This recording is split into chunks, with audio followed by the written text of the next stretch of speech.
மானியம் அப்படின்னு. உங்களுக்கு வந்து ஸ்டேட்மெண்ட் டைப் கொஸ்டின் கேட்கும்போது இதை கேட்கறதுக்கு வாய்ப்பு இருக்குது. இப்போ வந்து நிறைய ஸ்கீம்ஸில் ஸ்டேட்மெண்ட் டைப்ஸ் கொஸ்டின்ஸ் வந்து கேட்டுட்ருக்குறாங்க.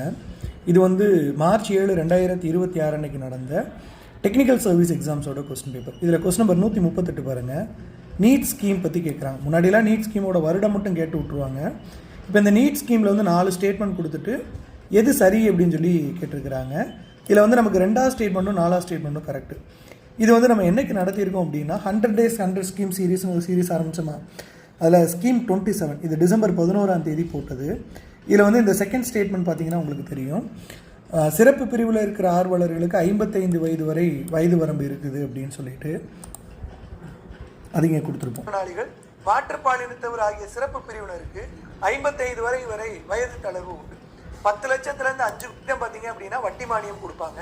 இதை தான் அரசாங்கத்தோட இந்த இமேஜ்.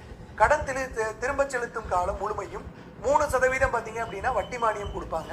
இதை தான் அரசாங்கத்தோட இந்த இமேஜில் வந்து சொல்லப்படுது. என்ன அப்படின்னா தொழில்களுக்கு 25% முதலீட்டு மானியம், 3% வட்டி மானியம் அப்படின்னு. உங்களுக்கு வந்து ஸ்டேட்மெண்ட் டைப் கொஸ்டின் கேட்கும்போது இதை கேட்கறதுக்கு வாய்ப்பு இருக்கு. ஸோ சொன்ன மாதிரியே ஸ்டேட்மெண்ட் டைப் கொஸ்டின்ல தான் இதை கொஸ்டினாகவும் கேட்குறாங்க. நோட் பண்ணிக்கோங்க. தமிழ்